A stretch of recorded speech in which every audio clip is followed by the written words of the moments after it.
Bon, allez, je me fais un petit selfie.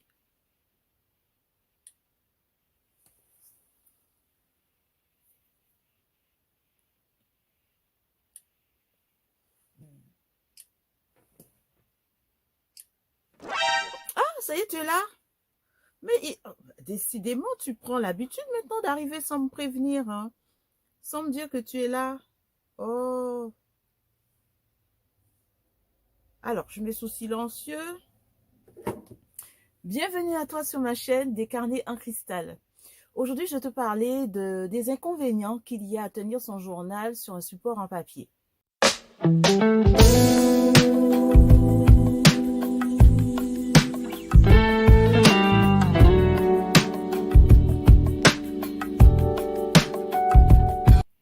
Alors, sur cette chaîne, je te parle d'écriture de soi, c'est-à-dire le fait de tenir un journal intime, et aussi de biographie que les parents, grands-parents ou encore les arrière-grands-parents décident d'écrire pour transmettre à la jeune génération de la famille dans le but de leur donner de solides racines, mais aussi leur donner les réponses à des questions qui se posent ou les aider à comprendre des situations qu'ils vont plus tard vivre ou comprendre aussi celles qu'ils sont en train de vivre et leur donner le choix de perpétuer la culture familiale ou pas.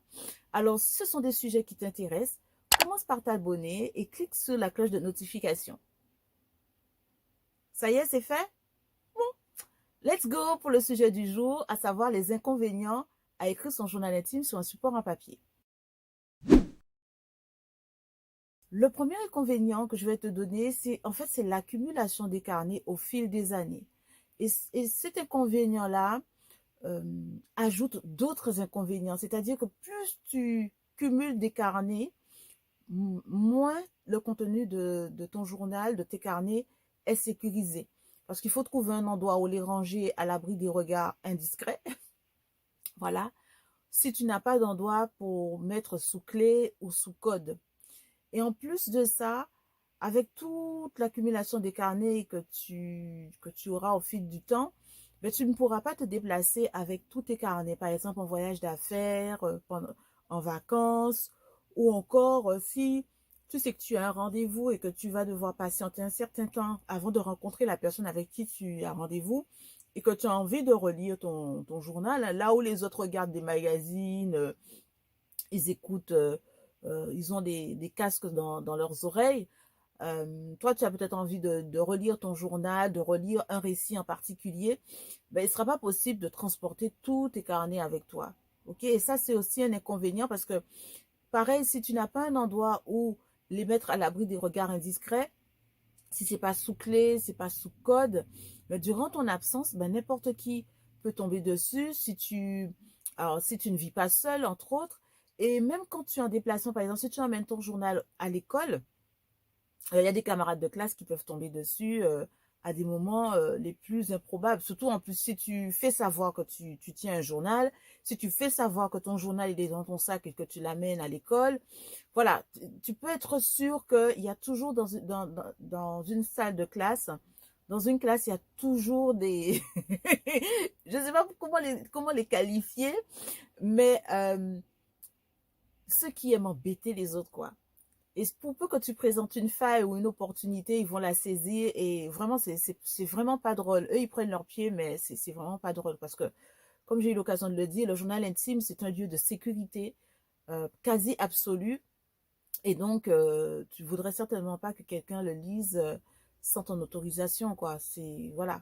Donc ça, c'est un inconvénient de, le fait de cumuler plusieurs carnets au fil des années, surtout si tu as commencé à écrire très jeune, et c'est ce qui est recommandé, d'écrire son journal très jeune, en commençant par la mère quand elle est enceinte, voilà, j'ai eu l'occasion d'en parler de ça dans une vidéo, et ensuite que l'enfant continue son récit de lui-même. Comme ça, en grandissant, même si l'enfant a de grandes responsabilités, chef d'entreprise, je sais pas quoi, hein, ben, parce il ou elle aura gardé cette habitude, aura connu les bienfaits de cette habitude, ben, ça sera beaucoup plus facile de se dégager du temps pour l'écriture de soi.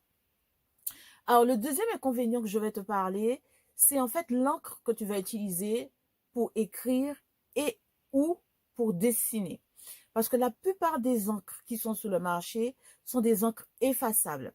Alors, dans le rayon des fournitures scolaires, tu vas trouver des cartouches d'encre effaçables. Donc, c'est noté hein, en fait sur la boîte. Si tu écris entre autres avec des stylos à plumes, donc tu as le feutre aussi pour effacer. Et depuis peu, il y a maintenant des stylos à billes avec le bout en gomme, en forme de gomme pour pouvoir effacer.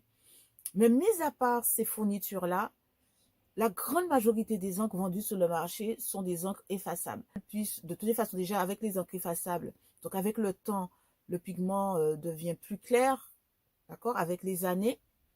Alors, si en plus, tu te relis ou que tu es en train d'écrire et que tu as la larme à l'œil et que, bon, ben, tu n'as pas le temps de t'essuyer le visage et que, paf, il y a une petite goutte qui est tombée sur le carnet, ça, voilà. Prête attention à l'humidité. Tu peux faire des choix, mais vraiment, je t'encourage parce que je sais par expérience que quand on écrit son journal et qu'on connaît les bienfaits de ça, on a envie vraiment de conserver au maximum comment dire, le contenu de son journal pour pouvoir bien se relire, bien comprendre ce qu'on a écrit. Voilà, donc c'est vraiment pas marrant de ne pas comprendre un mot parce que ça va changer tout le sens de la phrase. Et puis, le fait de perdre cette donnée-là, ben, c'est super frustrant aussi. Alors, par rapport aux encres, il existe des encres indélébiles spécialement conçues pour les stylos à plumes. Alors, il ne faut surtout pas mettre d'encre de Chine dans ton stylo à plumes. Surtout si tu as un stylo de luxe, ne fais pas cette erreur-là parce que tu vas vraiment tuer ton stylo, quoi. OK? Donc, il existe sur le marché des stylos, des encres indélébiles pour les stylos à plumes. Donc, bon, je te laisse aller chercher. Hein. Moi, j'en utilise, mais je ne vais pas te donner de marque. Voilà. Par rapport aussi au dessin, il existe aussi des marques qui vendent des feutres indélébiles, inodores. Pareil, je te laisse aller chercher sur Internet quelle marque. Comme ça, tu peux, c'est-à-dire si ton gamin, je sais pas, hein, ton gamin ramasse ton carnet, je sais pas, un temps d'inattention de ta part, tu étais en train d'écrire ton journal et puis tu t'es levé pour X raison, ton enfant passe derrière toi, cours dans la maison avec ton carnet, je caricature, hein, cours dans la maison avec ton carnet et jette ça dans, je sais pas moi, dans la baignoire remplie d'eau ou dans ta bassine à lessive ou je sais pas moi, que tu puisses, bon, même si le carnet sera un peu gondolé, je sais pas, mais au moins que tu puisses te relire et retrouver quand même ton texte intact. Et ça, je trouve ça super important, quoi. Pour moi, je dis ça, c'est super important. Après, pour toi, tu fais ta life, tu fais comme bon te semble. Voilà. Donc, c'est tout pour les encres. Alors, le dernier inconvénient que je vais partager avec toi sur le fait de rédiger son journal intime sur un support en papier, c'est qu'en fait, ce n'est pas éco-responsable. Désolée de le dire pour les addicts au carnet comme moi. Parce que, ben oui, parce que le papier vient des arbres et pour faire du papier, ben, il faut couper les arbres. Donc, ce n'est pas éco-responsable. Et bon, ben, chacun doit faire sa part pour préserver la planète. Alors moi, pour ma part, c'est vrai que je reconnais, j'ai une addiction pour les carnets, mais je suis très fière de moi. Ça fait quand même quelques années, 2 ou 3 ans, que je n'ai pas acheté de carnet. Je tourne sur le stock que j'ai, quoi, parce qu'à un moment donné, il faut reconnaître, il faut se maîtriser, je pense. C'est bien beau d'aimer quelque chose, d'avoir les moyens de pouvoir s'offrir ce qu'on aime, mais à un moment donné, il faut savoir mettre le haut là, quoi. Donc, moi, je suis à ce stade-là. Je tourne sur ce que j'ai. En plus de ça, je recycle le papier chez moi, donc que ce soit des factures, des brouillons et tout, je recycle, je fais mes to-do list dessus, je fais mes listes de courses dessus, je réfléchis aussi, voilà, j'écris mes projets directement sur le papier avant de les mettre sur un autre support. Donc voilà, je tourne comme ça pour éviter d'acheter des carnets à tout va et qu'en réalité, Dans une prochaine vidéo, je te dirai où j'en suis par rapport à mon journal intime et tu comprendras en fait pourquoi je suis motivée en fait à continuer à me maîtriser pour ne pas acheter des carnets à tout va. Même si je te dis pas que tous les jours c'est facile.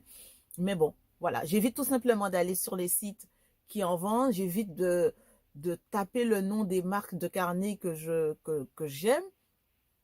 Voilà. Donc, ça m'aide à ne pas craquer. Voilà, c'est tout pour les inconvénients. Alors, si tu as appris des choses, tu as aimé cette vidéo, mets un petit pouce en l'air pour m'encourager. Et puis, tu peux partager cette vidéo autour de toi, dans ta famille, les jeunes qui sont dans ta famille, tes enfants. Parce que c'est vraiment important ce sujet-là. Il me tient vraiment à cœur, mais je comprends vraiment que c'est un sujet super important, d'intérêt général, je dirais. Donc l'écriture de soi, le fait de transmettre son récit de vie à sa descendance ou à des proches aussi, hein, parce que si tu n'as pas d'enfant, peut-être tu peux vouloir offrir ton récit de vie à un ami intime. Voilà, donc partage cette vidéo et puis n'oublie pas de t'abonner. À très vite pour la suite.